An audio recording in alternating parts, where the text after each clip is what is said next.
Bonsoir, soyez les bienvenus dans 28 minutes. Bonsoir mes merveilleux camarades. Bonsoir Elisabeth.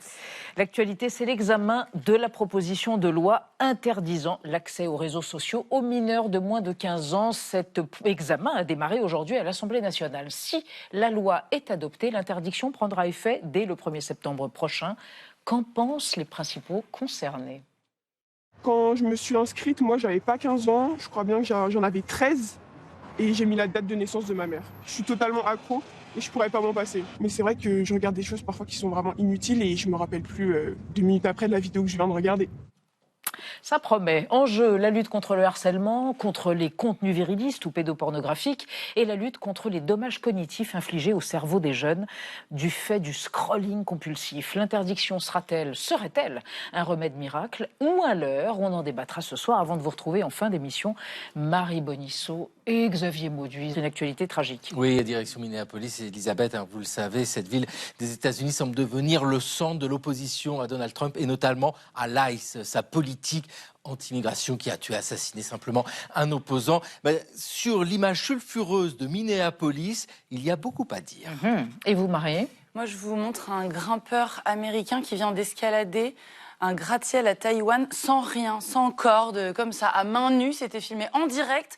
Certains pensent que c'est un exploit, d'autres que c'est la société du spectacle qui va beaucoup trop loin. Je vois où vous vous positionnez. À tout à l'heure. Et pour commencer, évocation du plus grand mathématicien du XXe siècle, Alexander Grothendieck, génie fascinant, écologiste, déiste, qui a tourné le dos à la science à cause de ses applications liées au complexe militaro-industriel et qui a fini sa vie en ermite.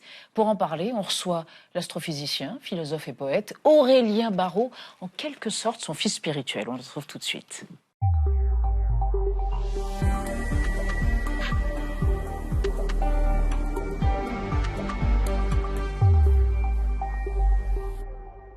Aurélien Barraud, bienvenue sur Rareté Chérie. Bonsoir, merci. Et je vous présente Anna Ndiaye et Benjamin Sportouche. Vous faites paraître, c'est plus qu'un portrait, c'est une célébration sans doute d'un mythe de la science du XXe siècle, Alexander Grothendieck, votre ouvrage Trahir par fidélité. Et quand on lit ce livre, on se dit que, je ne sais pas, est-ce que c'est une sorte d'influence, un phare? Vous dites à un moment donné, il appartient à cette catégorie de gens qui vous consolent d'être là.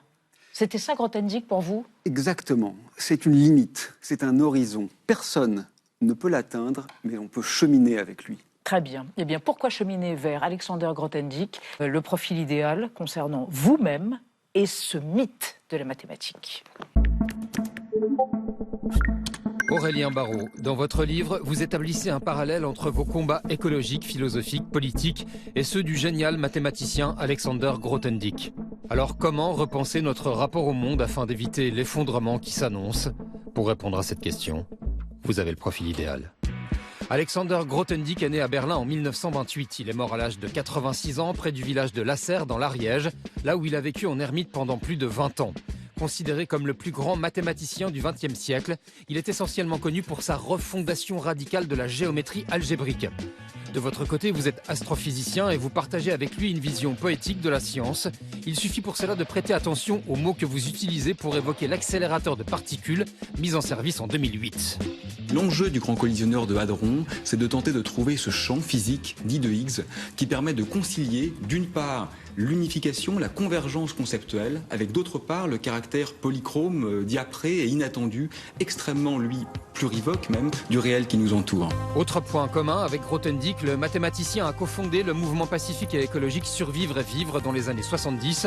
Ce combat écologique, vous le portez vous aussi depuis plus de 30 ans. Le véritable problème global, celui pour lequel je crois il faut aujourd'hui être obnubilé, cette baisse de la biodiversité, cette disparition des espèces, des populations animales, cet étiolement de la vie sur Terre, voilà les grands chantiers. De même, vous considérez que la science se met trop souvent au service d'une croissance mortifère et vous regrettez ses connivences avec les intérêts militaro-industriels.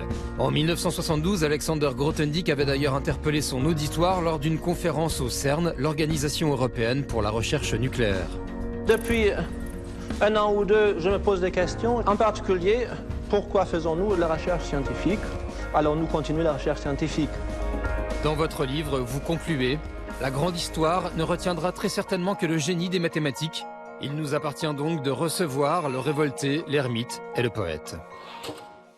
Oui, un ermite, alors c'était un adepte de la désobéissance civile d'une certaine façon. Vous dites c'est un homme qui a trahi par fidélité. Autrement dit, il a mis en accord son éthique, ses principes et la manière dont il pratiquait la science. Et à un moment donné, tout a explosé.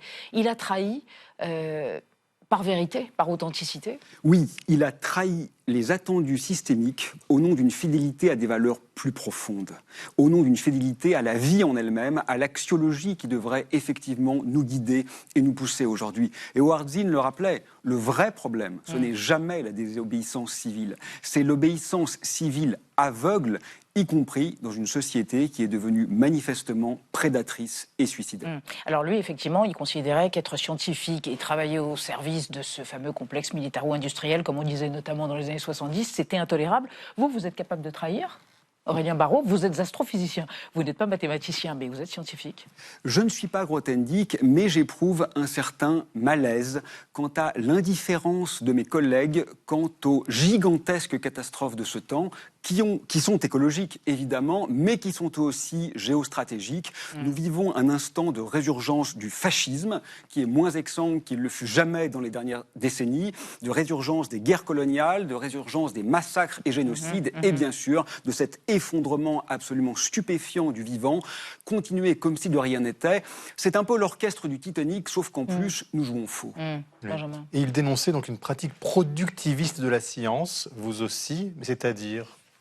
Si vous voulez, le problème, c'est de se croire intrinsèquement du côté du bien parce que nous sommes scientifiques. Moi, je crois que la science peut être méliorative. Elle peut nous aider et nous sauver quand elle devient poétique, quand elle devient une arme de subversion et une arme de remise en cause de tous les attendus systémiques. Si au contraire, la science s'enferme dans la production, s'enferme dans cette démarche de visibilisation, de prédation, de compétition, elle devient évidemment une arme de corroboration de l'effondrement. Alors, il y a un concept qui est en train de surgir, et on va en parler avec vous, évidemment, Aurélien Barraud et avec Anna, la décroissance. Ben oui, vous en parliez, innover constamment, produire plus d'algorithmes, plus de brevets, tout cela participe au dépassement des limites planétaires, selon l'historien et journaliste Nicolas Chevassus-Louis. Il appelle donc les scientifiques à la décroissance, donc appliquée à la science, d'une part en diminuant le volume d'activité scientifique, c'est-à-dire moins de publications d'articles, moins de déplacements à l'étranger pour se rendre à des conférences, et d'autre part en réorientant la recherche scientifique vers des sujets qui sont utiles à notre époque, à savoir l'écologie, le climat, l'agriculture et l'énergie. Alors, est-ce que vous, personnellement, vous êtes favorable à cette décroissance et est-ce que vous l'appliquez à vos recherches en astrophysique ? Ouais, ça, je trouve que c'est un peu prendre les choses par le petit bout de la lorgnette. C'est pas tellement intéressant de tous se reconvertir en spécialistes du bilan carbone. Sincèrement, c'est vraiment le sommet émergé de l'iceberg. C'est pas comme ça qu'on va mettre fin au génocide. Il n'y a pas que la question écologique aujourd'hui sur la table. Je crois que ce qui est important aujourd'hui, c'est de réenchanter le rapport au réel. C'est de promouvoir une science poétique dans laquelle la connivence entre l'objet et le penseur ou la penseuse est remise sur le devant de la scène et non plus simplement la recherche d'impact, de conséquences, de visibilité et éventuellement de conséquences qui sont presque toujours délétères. Pour le dire autrement, ce que Grothendieck, me semble-t-il, nous aide à penser, c'est que ce n'est pas seulement une question de limites planétaires. Quand bien même nous serions dans les limites, si nous inventons un futur dystopique où les enfants meurent et où les adultes s'ennuient, je ne vois pas quel sens il y aurait à continuer dans cette direction. C'est marrant que vous parliez de limites, parce que vous êtes né en 73. Corrigez-moi si je me trompe. Cette fois, un an après le rapport Meadows, rapport américain sur les limites à la croissance, qui considérait que les ressources de la planète sont finies et qu'une croissance infinie, c'est un délire soit de fou, soit d'économiste. C'est d'ailleurs un économiste qui disait ça. Et un an après la mythique conférence de Grothendieck au CERN, qui se posait la question, faut-il continuer la recherche scientifique ? Mais alors, vous êtes décroissant ? Non mais décroissance, c'est un piège. Je suis pour la croissance de l'amour, de la compassion, de la création, du rap, des équations, des poèmes, de tout ce qui fait de nous des hommes, des vivants, de tout ce qui fait ces épiphanies de réjouissance. Je suis évidemment pour la décroissance de la production d'armes, de mers de logiciels, d'intelligence artificielle et de tout ce qui contribue à affaisser notre puissance d'être, à nous rendre stupides, malheureux et malfaisants. Alors vous dites attention à la vénération de la science en quelque sorte, mais est-ce que ce n'est pas un discours dangereux au moment où de l'autre côté de l'Atlantique, Trump, justement, dit que la science n'est pas la vérité. Est-ce que ce n'est pas participer à ce discours-là? On ne combat pas le fascisme avec un contre-fascisme. On combat le fascisme avec l'intelligence de la subtilité. Je ne veux pas être aussi bête que Trump pour m'opposer à Trump. Je suis désolé, mais Grothendieck, au Vietnam, se rend compte que les bombes qui sont en train de tuer les populations civiles ne sont pas faites dans les champs à côté. Elles sont faites par le complexe militaro-industriel, y compris grâce au savoir scientifique. Ne pas voir cette vérité, c'est contribuer à mentir. Je ne veux pas contrer les mensonges de Trump avec d'autres mensonges.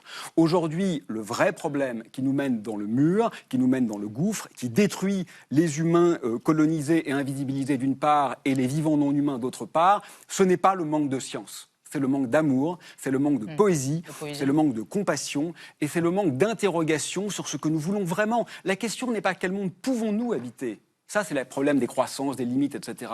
La question est quel monde voulons-nous habiter? Mais en même temps, vous évoquez la poésie. D'ailleurs, votre livre est parsemé de polaroïdes poétiques, des espèces de haïkus en prose où vous évoquez Grothendieck, qui cueillait des mûres de roncier, qui les trempait dans du lait de chèvre. Enfin, il y a des trucs absolument merveilleux. Mais en même temps, dans des interviews, régulièrement, vous évoquez peut-être la nécessité d'une écologie punitive, non, vous dites coercitive. Donc là, on n'est plus dans la poésie, on est dans quelque chose qui... Soyons sérieux. Se priver de X, le réseau social du milliardaire malfaisant, ce n'est pas une punition, c'est une renaissance, c'est une libération, c'est un désendoctrinement. Se désensorceler de toute cette merde numérique, ce n'est pas une punition. Se passer de la cocaïne, ce n'est pas une punition, c'est se guérir et c'est renaître. Comment vous faites, astrophysicien, pour travailler sans l'intelligence artificielle qui a l'air de tout envahir et de tout contaminer? Comment faites-vous? Cette question, figurez-vous que vous n'êtes pas la seule à me la poser. Oui, elle est emblématique de notre ensorcellement. Il y a encore 5 ans, personne n'utilisait l'intelligence artificielle. Et aujourd'hui, les gens se demandent comment faire sans. Si aujourd'hui l'intelligence artificielle n'était pas embarquée dans les drones tueurs d'enfants, il serait moins efficace. Donc il y a un aspect intrinsèquement mortifère, mais en plus ça ne nous rend pas heureux et c'est extraordinairement inefficace. Et on a désappris que nous pouvions faire mieux et sans. C'est un peu terrifiant. Vous êtes comme lui, un indompté? Je ne peux pas être comme lui. Grothendieck est inatteignable. Il est unique. Il est hors champ. Mais je peux l'aimer. C'est un ami. C'est déjà pas mal. Merci infiniment, Aurélien Barraud, d'être venu sur le plateau de 28 minutes pour évoquer cet ouvrage, Trahir par fidélité contre la fin du monde, aux éditions Les Liens qui libèrent. Encore un oxymore, la trahison fidèle et les liens qui libèrent. Certes, c'était une remarque judicieuse de M. Sportouche. Merci encore. On va passer à notre débat sur l'interdiction des réseaux sociaux aux moins de 15 ans. Il faut le faire? En un mot, oui ou non? Il faut les interdire pour tout le monde. Très bien. Ah ben voilà, alors il va encore plus loin, c'est un maximaliste. Là, c'est un débat sur l'interdiction aux moins de 15 ans en France. Les discussions ont démarré aujourd'hui à l'Assemblée nationale. Les réseaux sociaux sont-ils synonymes d'addiction, d'atomisation de l'attention pour les ados? L'interdiction, est-ce le remède miracle? On en débat après la mise au point d'Aurélien Barraud. Non, de Sandrine Le Calvez.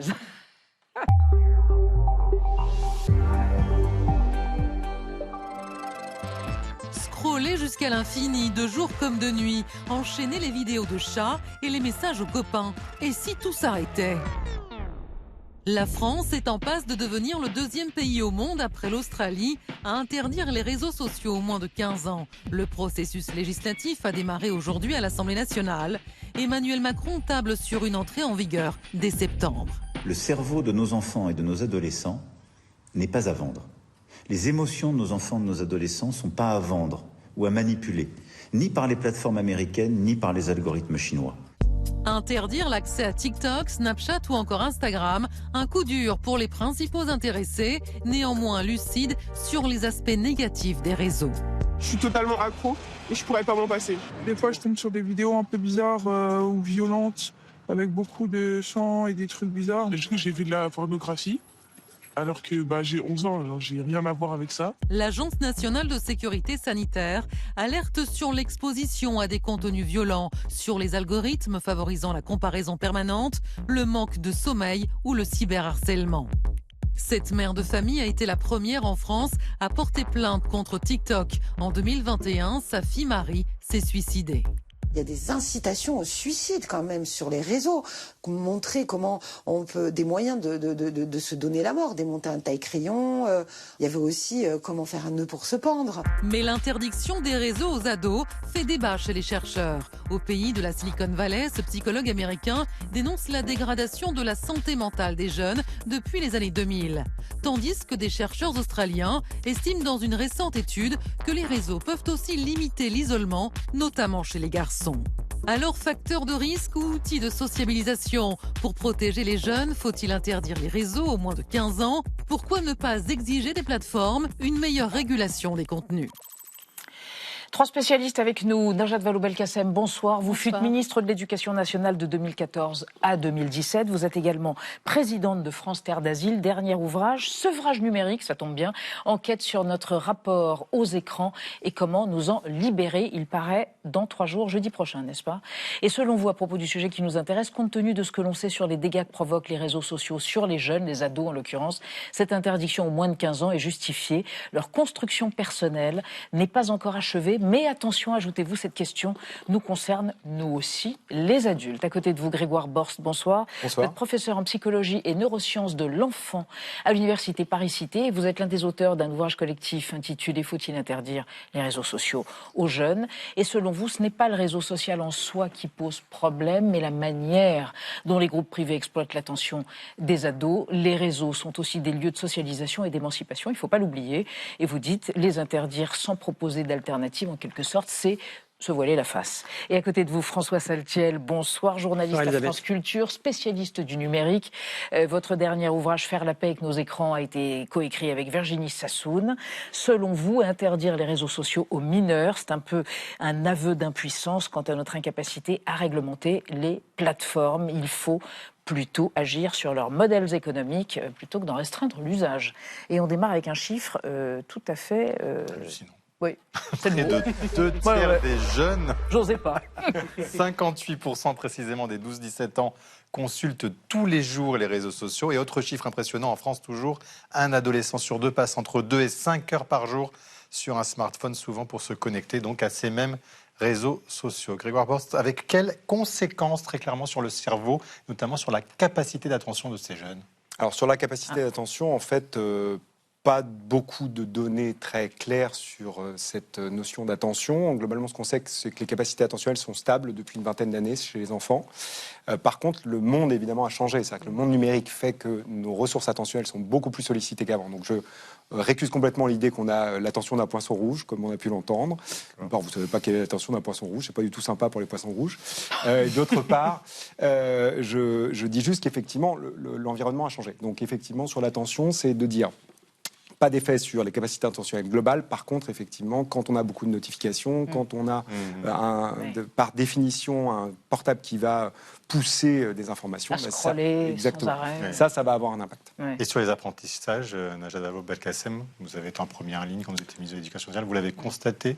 Alors oui, clairement. Moi, j'étais ministre de l'Éducation, comme vous l'avez dit, jusqu'en 2017. C'était il y a longtemps quand on réfléchit. Il y a bientôt 10 ans. Exactement. Il s'en est passé des choses depuis. Et notamment, on va en parler tout à l'heure à propos des manipulations des plateformes. Mais le nouvel algorithme de Facebook qui a rendu si toxique, finalement, les réseaux sociaux, la façon dont on s'y comporte. Et pourquoi expliquer à des gens qui ne sont pas sur Facebook et qui ne savent pas ce que c'est que ce nouvel algorithme? Pour une raison très simple, c'est que en fait, Internet se dégrade en quelque sorte. Et les réseaux sociaux n'ont cessé de se dégrader. Pour capter de plus en plus notre attention et nous retenir en ligne, ils utilisent un certain nombre d'outils qui vont finalement pousser en avant des contenus plus négatifs, parce qu'on sait que les émotions négatives, c'est ce qui retient plus longtemps en ligne, la colère, la tristesse, que la joie ou l'émotion positive. Deuxièmement, évidemment, il y a une dégradation du débat public en ligne sur tous ces réseaux sociaux, l'ultrapolarisation qu'on connaît. Troisièmement, il y a les phénomènes de bulles qui ont été créés, qui n'ont cessé de se développer. Ce qu'on appelle les bulles cognitives. Les bulles cognitives qui vous maintiennent finalement uniquement avec du contenu qui, a priori, vous intéresse et du coup vous fait passer à côté, vous fait vivre dans une réalité alternative. Tout ça a été développé notamment à partir de 2017. Je cite Facebook, pourquoi ? Parce que Facebook, on a des Facebook Files, donc des repentis, des lanceurs d'alerte qui autrefois étaient ingénieurs dans cette entreprise et qui nous ont révélé comment, à partir de 2017, cette entreprise, voulant retenir de plus en plus les gens sur son réseau, a choisi l'algorithme le plus toxique, celui de la colère. Et donc c'est dans ça que baignent nos enfants. Pour répondre à votre question sur les apprentissages, on en voit les effets néfastes aujourd'hui. Alors, vous évoquez Facebook, regardez une archive, bien avant 2017 et le moment que vous évoquez, les réseaux sociaux comme Facebook n'étaient pas sous le feu des critiques et c'était plutôt un lieu de socialisation merveilleux. Facebook, 8 petites lettres synonymes de révolution. Plus de 50 millions d'utilisateurs à travers le monde, c'est clair, ce site gratuit connaît un succès exponentiel. Vous pouvez étendre votre réseau et pour retrouver des amis, un petit clic suffit. J'ai retrouvé des amis vraiment de maternelle, que j'avais pas vu depuis au moins 15 ans et j'avais perdu toute trace d'eux. Donc c'est vrai que du coup on peut savoir ce qu'ils ont fait, leurs études maintenant, revoir leurs photos, voir à quoi ils ressemblent.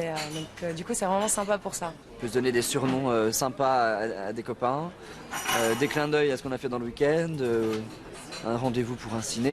Des surnoms sympas à des copains. François Saltiel, c'est vrai qu'il y a quand même cette vertu pour certains des réseaux sociaux de sortir de sa solitude, de la socialisation quand même, non ? Oui, je pense qu'il ne faut pas oublier, lorsqu'on pointe les pratiques des jeunes sur les réseaux sociaux, que c'est aussi un endroit de sociabilité. Lorsqu'on est adolescent, on a besoin de communiquer, d'être les uns avec les autres. Alors évidemment, il y a beaucoup de dérives, il y a beaucoup d'effets toxiques. On est tous d'accord là-dessus. Mais si les adolescents y vont, ils sont toujours. Parfois d'ailleurs, ils sont très conscients des dangers. Ils sont très conscients d'ailleurs du temps qu'ils perdent sur les réseaux sociaux. Lorsqu'on les interroge, ces adolescents, ils disent « J'en ai marre de passer ma vie à 3 heures à scroller. Qu'est-ce que j'ai fait de ma vie ? Est-ce que je ne peux pas faire quelque chose d'autre ?» Néanmoins, ça reste quand même des endroits où ils peuvent communiquer les uns avec les autres. De toute façon, on le voit bien sur les réseaux sociaux, ils ont 20 ans, ces réseaux sociaux. On est passé d'une décennie d'enchantement avec les promesses que votre archive illustre très bien, à une décennie critique, avec tous les scandales qui sont arrivés. Aujourd'hui, qu'est-ce qu'on fait au bout de 20 ans, lorsqu'on arrive à ce point de maturité, comment on arrive à réagir ? Il faut interdire chacun. Grégoire Borst, est-ce que c'est la bonne solution ou pas ? Non, Emmanuel Macron vient d'annoncer ce qu'il veut interdire les réseaux aux moins de 15 ans. Non, c'est la mauvaise solution si elle n'est pas adossée, et on est quand même un certain nombre à le dire, à des dimensions éducatives. C'est-à-dire que c'est évidemment une dimension éducative, c'est-à-dire comment on apprend à utiliser ces réseaux. Parce que vous citiez les chiffres sur l'adolescent qui se connecte pour 2/3 chaque jour aux réseaux sociaux. Les chiffres chez l'adulte, c'est tous les jours, voire plusieurs fois par jour. Donc, c'est aussi des outils qui vont être utilisés, par exemple, dans le monde du travail et puis dans leur monde et dans leur vie d'adulte. Donc, comment ils apprennent à les utiliser ? Avec l'autre problématique, c'est que je rappelle qu'aujourd'hui, l'âge est purement déclaratif sur un réseau social. Donc, si j'interdis aux moins de 15 ans et qu'il suffit de dire que j'ai plus de 15 ans pour les utiliser, même problématique. Et la dernière chose, quand même, je le rappelle, c'est quand ils auront des difficultés sur ces réseaux sociaux, à partir du moment où vous jouez avec l'interdiction, vous allez avoir des difficultés de certains adolescents de pouvoir dire qu'ils ont eu des difficultés sur ces réseaux parce que précisément c'est interdit. Et ça, je pense que les externalités négatives, il faut les prendre en compte avant de décider de l'interdiction ou non. Najat, on va développer ces questions, mais vous êtes pour l'interdiction au moins de 15 ans. Moi, je suis pour en vertu d'un principe simple qui est que, vous savez qu'en droit français, un mineur, juridiquement, ne peut pas contracter, passer contrat. Pourquoi ? C'est un principe extrêmement protecteur. En fait, on considère qu'il n'est pas encore suffisamment à maturité pour prendre des décisions aussi engageantes, sauf des actes courants de la vie, comme acheter une baguette de pain ou un ticket de bus. Mais sinon, un vrai contrat. Or, quand on s'inscrit sur un réseau social, on contracte. On l'oublie dans le débat public. Mais en fait, vous savez, les fameuses conditions générales d'utilisation, les CGU, que personne ne lit, elles font 50 pages, elles sont écrites en tout petit. Et en fait, dedans, ça vous engage énormément. C'est-à-dire que vous allez livrer vos données, vous allez être vous-même exposé sur la toile, vous allez courir des risques familiariser avant qu'ils se retrouvent jetés dans le grand bain à un moment ou à un autre. Est-ce que c'est pas aussi une manière de les habituer à dompter ces réseaux, comme le dit et c'est là que je rejoins Grégoire, comme quoi on peut être, j'allais dire, intelligent dans la vie. C'est-à-dire que moi, je pense qu'il faut à la fois une règle importante sur un plan. D'abord, ça va aider les parents que d'avoir une règle simple de dire, non, en fait, socialement, c'est interdit.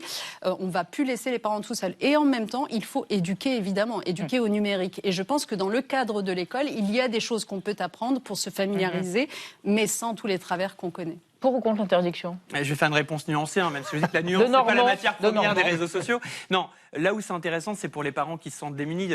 Dans le livre, d'ailleurs, on le dit, les parents se sentent à la fois dans la position de dealer de temps d'écran ou de gendarme de temps d'écran. À la maison, c'est compliqué de gérer les écrans. C'est l'objet de toutes les tensions avec cette technoférence, c'est-à-dire la manière dont la technologie interfère dans nos relations. Donc pour les parents, ça envoie un signal qui est de dire, voilà, c'est mauvais pour toi. Donc ça leur permet de nourrir un peu leur discours pour avoir un peu plus de conviction pour réguler ces écrans. Là où je pense que c'est pas une bonne idée, déjà, c'est que je suis pas certain que ça fonctionne techniquement. Aujourd'hui, il n'y a pas d'outil qui fait consensus sur la manière de vérifier l'âge des utilisateurs sans contrevenir à d'autres libertés ou alors qui ne sont pas infaillibles. Hein, qui dit interdiction dit contournement.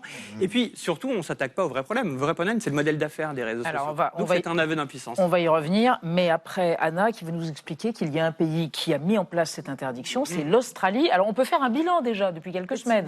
Petit bilan provisoire, nuancé. C'était le 10 décembre 2025. L'Australie est devenue le premier pays au monde à interdire les réseaux sociaux aux moins de 16 ans. Et donc les 10 plus grandes plateformes, Snapchat, TikTok, Instagram, YouTube, X et d'autres, doivent désormais prouver l'âge de leurs utilisateurs sous peine d'une amende qui peut atteindre jusqu'à 28 millions d'euros. Il y a 2 semaines, le gouvernement australien a annoncé de premiers résultats plutôt encourageants. Près de 5 millions de comptes de mineurs ont été supprimés, tout en précisant dans le même temps que l'impact réel ne se mesurerait pas en mois, mais plutôt à l'échelle d'une génération. Alors, pour vérifier l'âge de ces jeunes, les plateformes, elles, utilisent 2 méthodes. Le selfie avec reconnaissance faciale par intelligence artificielle ou l'envoi de la pièce d'identité. Sauf que, évidemment, les ados contournent déjà ces vérifications. Certains arrivent à se vieillir avec du maquillage, justement pour dépasser le filtre du selfie. D'autres modifient les pièces d'identité avec des logiciels d'intelligence artificielle. Et enfin, d'autres migrent vers des applis plus petites, moins connues, mais pas moins dangereuses, comme par exemple Coverstar qu'on voit à gauche, Lemonade ou Yelp. Et celles-ci, elles ne sont pas encore concernées par l'interdiction. En Australie, Najat Vallaud-Belkacem, 5 millions de comptes supprimés, c'est quand même pas rien. Est-ce que c'est bien la preuve que c'est ce qu'il faut que nous aussi, nous fassions en France ? Oui, mais absolument. D'abord, pour répondre à la question, techniquement, comment on fait ?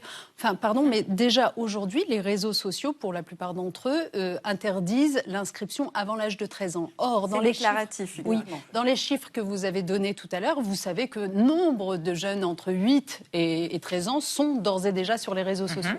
Donc, la question qu'on peut se poser, c'est pourquoi est-ce qu'on n'attaque pas en justice les réseaux en question pour n'avoir pas fait respecter leurs propres règles au nom de la protection de l'enfance et leur faire payer des amendes. Donc déjà, techniquement, c'est bel et bien faisable. Et je pense qu'en effet, ces 5 millions de comptes supprimés, c'est un beau résultat. Qu'il y ait des gens qui contournent. Vous savez, c'est un peu comme quand on dit les boîtes de nuit ne sont pas accessibles avant l'âge de 18 ans. Vous avez des jeunes qui y vont avec des fausses cartes d'identité, etc. On sait très bien. C'est comme quand on met une limitation de vitesse sur le tableau de bord de la voiture. Il y a des gens qui grillent ces limitations de vitesse. Mais ça ne veut pas dire que l'ensemble le fait. C'est-à-dire qu'il y aura des exceptions, mais la règle générale demeurera qu'on doit protéger cette enfance. Grégoire Bordes, comme TikTok a indiqué avoir supprimé 642 000 comptes appartenant à des moins de 13 ans en France en 2024. Donc, ils le font tout de même, non ? Ils ne sont pas totalement impuissants ou inefficaces. Oui, mais pour les avoir auditionnés dans la commission écran d'Emmanuel Macron, je veux dire, ils sont quand même d'une duplicité absolue. C'est-à-dire que quand vous leur posez la question, ils vous disent « mais on n'a pas d'utilisateurs de moins de 13 ans sur nos plateformes ». Puisque comme l'âge est déclaratif, effectivement, ils n'ont pas d'utilisateurs qui déclarent avoir moins de 13 ans. En même temps, ils vous disent qu'ils ont des algorithmes qui permettent de définir l'âge, en gros, de leurs utilisateurs. Mais je rappelle, et on en revient, le véritable enjeu, c'est quand même la régulation de ces acteurs économiques. C'est-à-dire que comment on arrive à montrer qu'au-delà de cette interdiction des réseaux, on va réellement réguler ce qui pose problème, c'est-à-dire la façon dont ils ont créé les algorithmes. Et c'est pas acceptable qu'il y ait des algorithmes qui soient créés pour maximiser le temps qu'on y passe pour des mineurs, je le répète. Et la deuxième chose, c'est sur la question des contenus. Parce que je le rappelle, à 15 ans, être exposé à un contenu qui fait la promotion du suicide ou l'automutilation, c'est tout aussi inacceptable qu'à 13 ans. Donc qu'est-ce qu'on va régler réellement ? Alors j'entends tout à fait, c'est peut-être une première étape, mais ne gardons pas... gardons l'exigence de se dire qu'on ira au bout du processus et qu'on ira réguler ces acteurs privés. Pardon, François Saltiel, est-ce que ça ne vient pas être en aide aux parents, justement, qui se disent, voilà, c'est une interdiction, donc ça peut aider aussi au dialogue, non ? Alors, ça peut aider Enfin, je ne sais pas si ça peut aider au dialogue, parce que ce qui peut aider au dialogue, c'est peut-être justement de faire un peu plus d'éducation à ces outils-là, de pédagogie, en disant, bah tiens, au lieu d'interdire et pour que ça soit punitif, essayons de comprendre pourquoi il est dangereux pour toi, explique-moi ce que tu y vois. Vous savez, quand on demande à un adolescent à la fin de sa journée comment s'est passée ta journée, on peut aussi demander comment s'est passée ta journée en ligne. Et essayer de comprendre aussi qu'est-ce qu'il a vu. Vous pensez qu'il va répondre? En tout cas, pas moins ou pas plus que quand on lui pose la question comment s'est passée ta journée. Un ado. Mais l'idée, c'est juste d'arriver à faire ensemble de partager. Vous savez, ce qui est au moins intéressant avec la question des écrans, c'est que c'est un problème partagé par toutes les générations. C'est partagé par les parents, on l'a dit, qui doivent être exemplaires, parce que s'ils sont constamment sur leur téléphone, comment arriver à être convaincant lorsqu'on demande à les interdire? Donc ça, c'est la première des choses. Et une exemplarité des parents. Et l'exemplarité des parents, bien sûr, ça touche toutes les classes sociales, tous les genres, mais beaucoup de pays dans le monde. Donc faisons de ce problème partagé, essayons de trouver des solutions communes. Et donc plus qu'une interdiction, je pense qu'il faut plutôt aller vers des notions de pacte, c'est-à-dire se dire, tiens, ensemble, c'est pas toi qui as un problème avec les écrans, c'est toi et moi qui avons un problème avec les écrans. Donc ensemble, voilà, écrivons un petit contrat, on arrête lors du repas d'avoir nos téléphones, on arrête au moment du coucher. On sent que vous parlez d'expérience, François. Exactement. Oui, mais Grégoire Borst, ça c'est du côté de la famille, le pacte, mais par exemple, est-ce que les plateformes, elles devraient juste être régulées plutôt que... Enfin voilà, est-ce qu'on peut penser à une forme de régulation? Il faut absolument qu'elles soient régulées. Et comment? Alors ça, il y a ce qu'on appelle le DSA, le Digital Service Act. Il faut qu'on aille au bout du DSA à l'échelle européenne, parce que de toute façon, on aura un moyen de pression à l'échelle européenne. Il faut qu'enfin ces plateformes, je rappelle que c'est dans le DSA, laissent l'accès à leurs données, parce que la recherche permettra aussi d'aller détecter les vulnérabilités potentielles, parce que la population adolescente, elle a une particularité, c'est qu'elle est extrêmement hétérogène. C'est pas vrai que tous les adolescents sont impactés par les réseaux sociaux. Il y a effectivement des populations qui sont plus à risque. Les filles, notamment, on sait qu'elles sont beaucoup plus à risque de l'exposition qu'elles ont sur les réseaux sociaux, notamment en termes d'image du corps, d'estime de soi, mais aussi de symptômes dépressifs, parce qu'elles ont déjà 2 fois plus de symptômes dépressifs que les garçons. Donc il y a un véritable enjeu aussi à s'adresser. La dernière chose que j'aimerais dire, c'est qu'il faut écouter aussi les adolescents. C'est-à-dire que c'est une décision qui les concerne. Je trouve qu'ils sont totalement absents de cette conversation, alors même qu'ils ont des choses à nous dire. C'est pas ce qu'ils demandent, d'ailleurs, l'interdiction des réseaux sociaux. C'est pas ce qu'ils nous ont demandé. Et que je rappelle qu'il y a quelque chose qui s'appelle la Convention internationale des droits de l'enfant, et que pour toute décision qui concerne l'enfant, ils doivent être consultés. Il est temps qu'on les consulte avant de faire cette loi d'interdiction. Alors justement, à propos de les consulter, moi ce que j'ai relevé avec beaucoup d'intérêt, c'est que l'année passée, il y a eu coup sur coup 2 enquêtes d'opinion auprès des jeunes, aux États-Unis d'une part et en Grande-Bretagne de l'autre. Et en gros, on a interrogé les 18-27 ans, donc une catégorie bien précise sur cette question des réseaux sociaux. Et en fait, la moitié d'entre eux vous dit que finalement, ils auraient préféré vivre dans un monde qui ne connaissait ni réseaux sociaux, voire donc, ni Internet. Qui réclament pour vous cette interdiction? Pardon ? Ils réclament cette interdiction. Ouais. Je pense qu'en fait, quand on écoute, en fait, les jeunes sont plus avancés que les adultes, parce que les adultes sont évidemment captifs également du numérique. On parle depuis tout à l'heure des jeunes, mais les adultes aussi. Et quand on les écoute, ils sont nombreux, finalement, à avoir de la lucidité sur ce qu'ils y perdent, sur ce qui leur manque aujourd'hui. Puisque Grégoire Borst évoquait les jeunes filles, pardon, mais je voudrais dire ce chiffre sur votre antenne. Depuis 2007, chez les adolescentes, on a assisté à une explosion de plus 570% d'hospitalisation pour tentative de suicide ou d'automutilation. C'est pas un effet comme ça anodin, c'est vraiment un bouleversement de société. Donc les jeunes, honnêtement, pour beaucoup d'entre eux, sont conscients qu'il y a quelque chose qui ne va pas. Et de la même façon que les parents regrettent désormais d'avoir donné à un âge trop jeune, on le voit dans les fratries, les parents, finalement, quand viennent les cadets, donnent à un âge plus âgé le premier téléphone, parce qu'ils regrettent de l'avoir donné trop jeune au premier de la fratrie. Eh bien, chez les jeunes aussi, il y a cette prise de conscience. Il faut qu'on les aide. Ils ne peuvent pas se débrouiller seuls. C'est vraiment une alternative désirable aussi, parce qu'on dit qu'il faut couper justement les réseaux sociaux, mais après, si on coupe les réseaux sociaux, on les remplace par quoi? Donc il faut que cet espace public, il soit aussi attractif, désirable, pour que les jeunes puissent y circuler et qu'il n'y ait pas des trains qui les refusent ou des cafés qui les refusent, si vous voyez ce que je veux dire. Oui, mais justement, est-ce qu'il ne peut pas y avoir aussi des réseaux sociaux éthiques, responsables, en lieu et place de ceux qui existent déjà? C'est l'ambition, par exemple, d'Anna Zeiter, ancienne cadre du géant eBay, et qui entend lancer W Social pour concurrencer X, anciennement Twitter, très critiqué, on le sait, pour son usage des algorithmes. Écoutez-la. Competitors in the US and in China are using a lot of personal data to analyze, to really target, and also sometimes to manipulate users.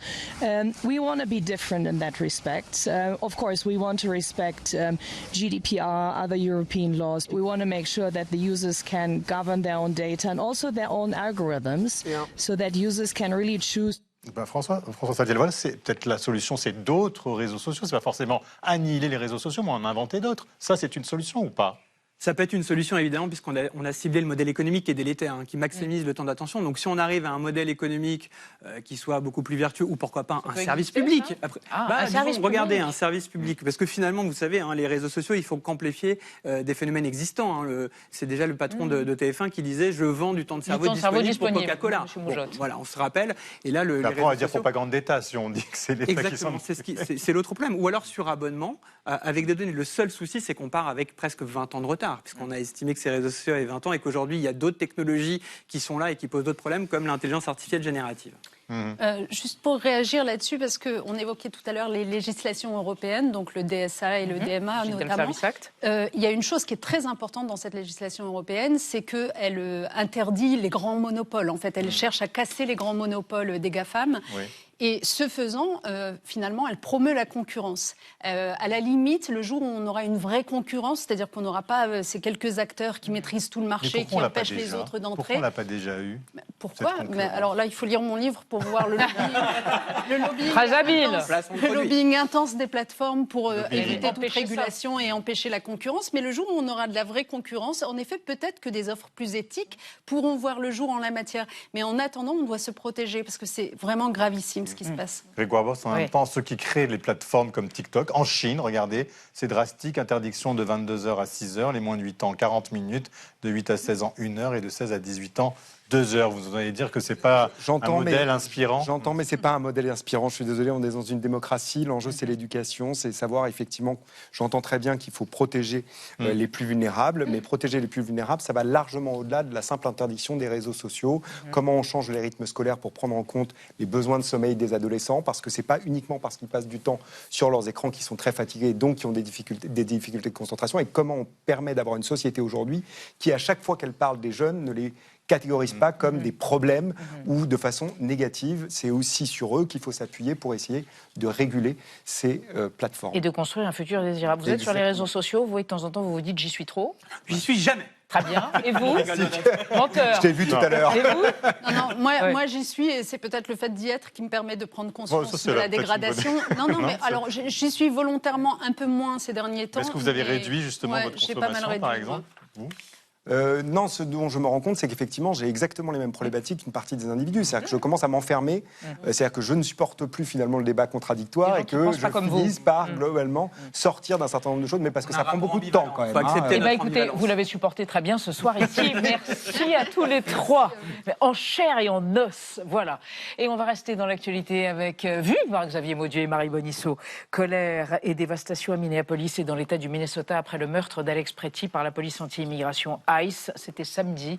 Et puis un record du monde qui interroge l'ascension d'une tour de 508 mètres à Taïwan par un bipède qui était ni encordé, ni protégé, mais c'était diffusé sur Netflix. Et d'abord, le mot vedette du jour, pergélisol, permafrost en anglais, c'est le sol gelé de l'Arctique qui contient 2 fois plus de CO2 qu'il n'y en a dans l'atmosphère. Et si ça commence à fondre sous l'effet du réchauffement climatique, c'est entendu. Appelé aussi pergélisol en français. On dirait que c'est du pergélisol riche en glace. Sur le pergélisol. Qu'est-ce que ça veut dire? Exactement ce que ça dit. Merci de m'en dire un peu plus. Entendu. La vie secrète des mots vedettes. Pergélisol, synonyme de permafrost, composé des apocopes de permanent, gelé et sol, désigne un sol, rocheux ou non, gelé en permanence et en profondeur, notamment en haute montagne ou dans les régions polaires. Le 7 janvier, une revue scientifique a publié une étude concernant des sépultures yakoutes conservées dans le pergélisol. Les chercheurs ont pu constituer sur 20 ans une collection de dépouilles, 59 hommes, 46 femmes, inhumés entre 1500 et 1922, séquencer leur ADN, puis reconstituer leurs origines historiques, ou encore fouiller leur microbiote buccal pour établir l'influence de la conquête russe, qui a amené céréales, tabac, vodka, et aussi christianisme à partir de 1632. Ce sol sibérien gelé tout ou partie de l'année, qui concerne 60% du territoire russe, a également révélé, outre les mœurs yakoutes, celle d'un mammouth laineux mort il y a 40 000 ans. Son ARN, bien au frais grâce au pergélisol, a permis de reconstituer la signature moléculaire d'un de ses muscles, autrement dit, de lire son passé biologique. Mais ce freezer souterrain, parfois à 2,50 m sous la surface, fait les frais du chaos climatique. L'extrême nord de la planète se réchauffe 4 fois plus vite qu'ailleurs et le pergélisol dégèle, provoquant des effondrements de montagnes, déstabilisant la végétation, libérant du méthane et du CO2. Les sols gelés en recèlent le double du stock déjà dans l'atmosphère. La fonte du pergélisol impacte aussi la table du dîner. Les minéraux libérés rendent l'eau pure orange à cause de la pyrite, voire non potable à cause du zinc et du nickel, tandis que la décongélation prématurée de l'igunak, une spécialité inuite à base de viande de morse fermentée, a déjà provoqué des cas de botulisme. Mœurs, morse, mort, une triste trinité. Merci, monsieur Nolte. Marie-Xavier, dites donc, vous nous avez manqué. C'est vrai.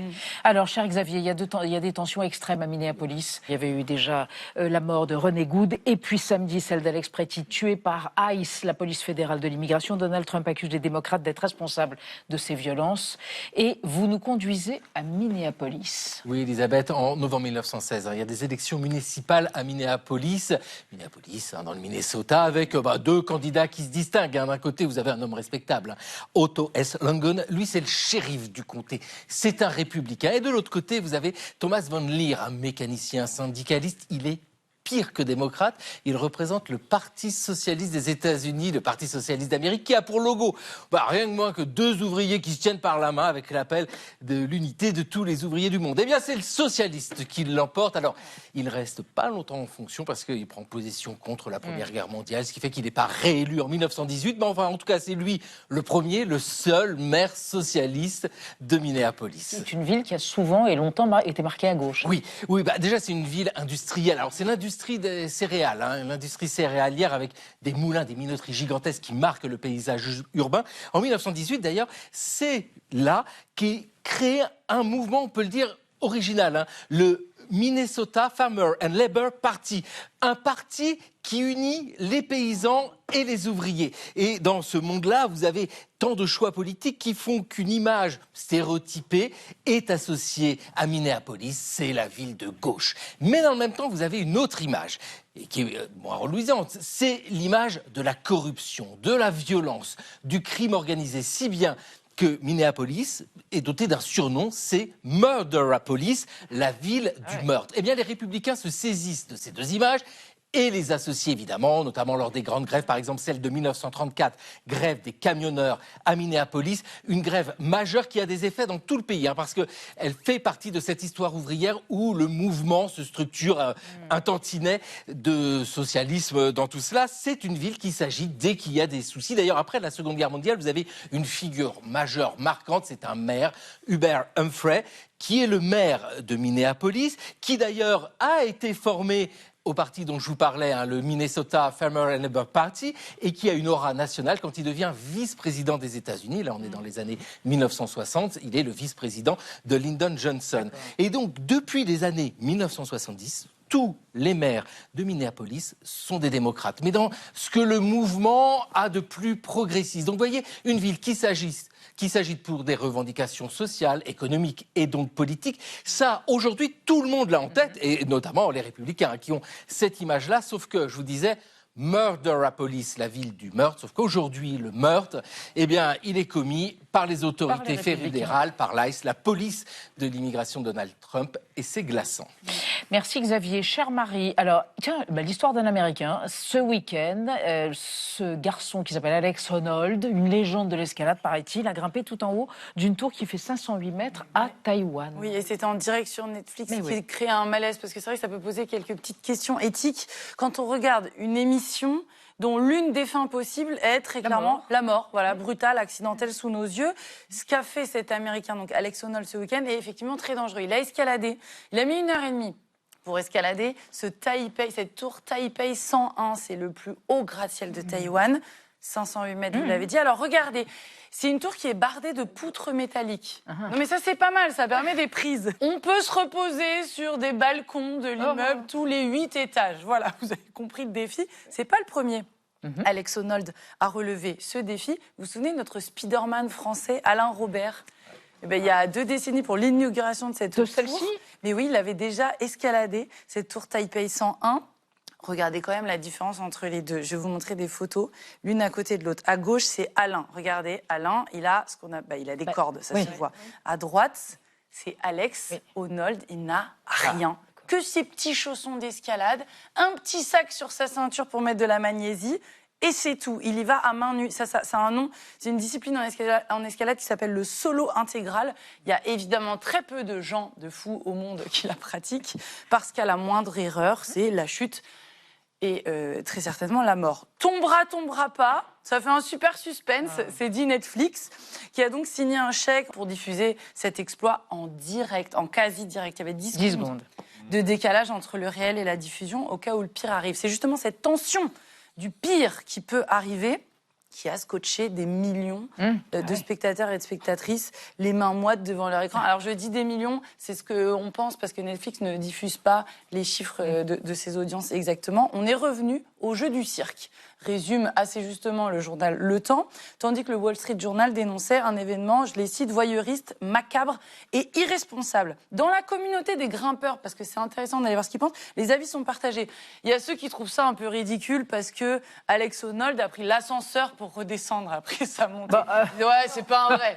Il y a eu ça.